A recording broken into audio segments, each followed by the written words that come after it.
नमस्कार दोस्तों, आज की इस वीडियो सेशन में क्लास 11 का इंग्लिश सब्जेक्ट का कंप्लीट सिलेबस जानेंगे, जो कि यह सिलेबस जानना पहले अत्यंत ज़रूरी है। क्लास 11 का रहे या किसी भी क्लास का रहे, तो आपको सफलता प्राप्ति के लिए उस सब्जेक्ट का सिलेबस जानना अत्यंत ही ज़रूरी है। एक प्रकार का सिलेबस जो होता है एक मैप का काम करता है। जैसे आप कहीं जाते हैं तो आपको वहां तक पहुंचने का आपको रास्ता पता होना ज़रूरी है, उसी प्रकार सिलेबस भी होता है। तो आज हम इस वीडियो सेशन में क्लास 11 का कंप्लीट सिलेबस जानेंगे।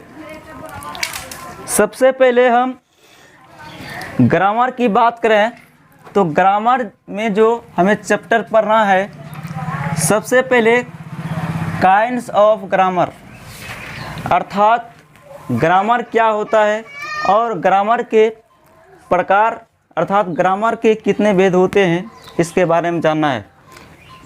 उसके बाद the unit of language, language का अर्थ होता है भाषा, भाषा की इकाई के बारे में पढ़ना है। उसके बाद टाइप ऑफ अल्फ़ाबेट्स, अल्फ़ाबेट्स का अर्थ होता है वर्णमाला, अर्थात इसके अंतर्गत हम वर्णों के बारे में जानेंगे। वर्ण क्या होता है, वर्ण को कितने भागों में बांटा गया है, टाइप्स ऑफ अल्फ़ाबेट्स के अंतर्गत हमें पढ़ना है। उसके बाद पढ़ना है वर्ड, वर्ड के बारे में। वर्ड क्या है, अर्थात इसका हिंदी होता है, वर्ड का अर्थ शब्द होता है, शब्द के बारे में पढ़ना है। उसके बाद पार्ट्स ऑफ स्पीच, शब्द भेद, शब्द को 8 भागों में बांटा गया है जिसे पार्ट्स ऑफ स्पीच कहते हैं, इसको डिटेल से पढ़ना है। उसके बाद नाउन के बारे में पढ़ना है। नाउन का अर्थ होता है संज्ञा, क्या होता है संज्ञा, संज्ञा के बारे में पढ़ना है। संज्ञा के क्या क्या गुण होते हैं इंग्लिश में कंप्लीट रूप से जानना है।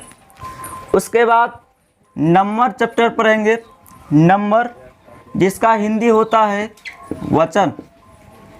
उसके बाद जेंडर के बारे में पढ़ना है, जेंडर जिसका हिंदी होता है लिंग, लिंग के बारे में डिटेल से पढ़ना है। उसके बाद प्रोनाउन, प्रोनाउन का हिंदी होता है सर्वनाम, सर्वनाम के बारे में जानना है। उसके बाद एडजेक्टिव जिसका हिंदी होता है विशेषण, विशेषण के बारे में जानना है।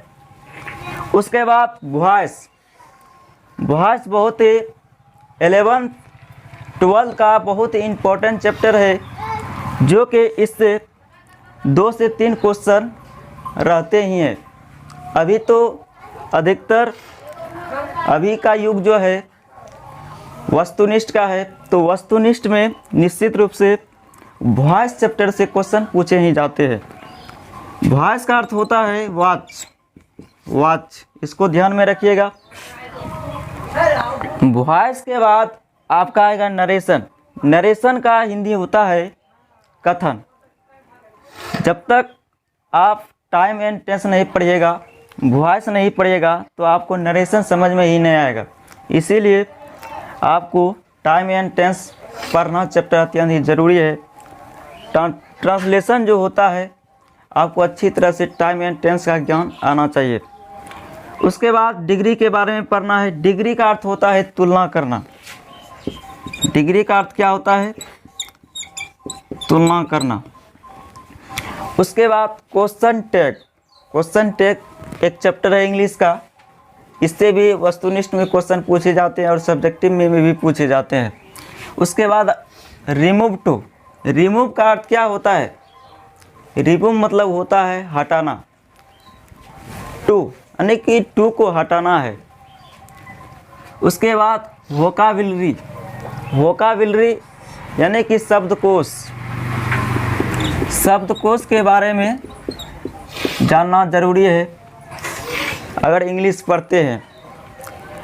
उसके बाद स्पोकन इंग्लिश। स्पोकन इंग्लिश के अंतर्गत आएगा माय इंट्रोडक्शन, मेरा परिचय। इसमें हम इंग्लिश में 2 लाइन बोलने के लिए सीखेंगे। इसी के अंतर्गत आएगा कन्वर्सेशन, वार्तालाप। हम अंग्रेजी में अपने मित्र के साथ कैसे बातचीत कर सकते हैं, स्पोकन इंग्लिश के अंतर्गत हम लोग सीखेंगे। उसके बाद आएगा एसे राइटिंग। एसे राइटिंग का अर्थ होता है निबंध लेखन। आपको अंग्रेजी में निबंध लिखने के लिए क्वेश्चन पूछा जाता है 5 अंक के, तो आपको एसे राइटिंग भी आना चाहिए।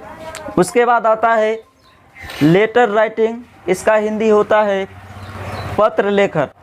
इसको हम अंग्रेजी में आपको बताएंगे पत्र लिखने के लिए। और ग्रामर चैप्टर का ही भाग होता है ट्रांसलेशन चैप्टर भी। अंग्रेजी में ट्रांसलेशन चैप्टर आपको कौन कौन से पढ़ना चाहिए, जो कि कंपलसरी भी है। इसमें ट्रांसलेशन चैप्टर के अंतर्गत प्रथम चैप्टर है use of am, is and are, अर्थात एम, इज, आर का प्रयोग कहाँ होता है, किसके साथ, कौन सा होगा, हम डिटेल से बताएंगे। उसके बाद use of was and were. Was का प्रयोग कहाँ होगा और वेयर का प्रयोग कहाँ होगा, इसके बारे में पढ़ना है। उसके बाद use of shall be and will B.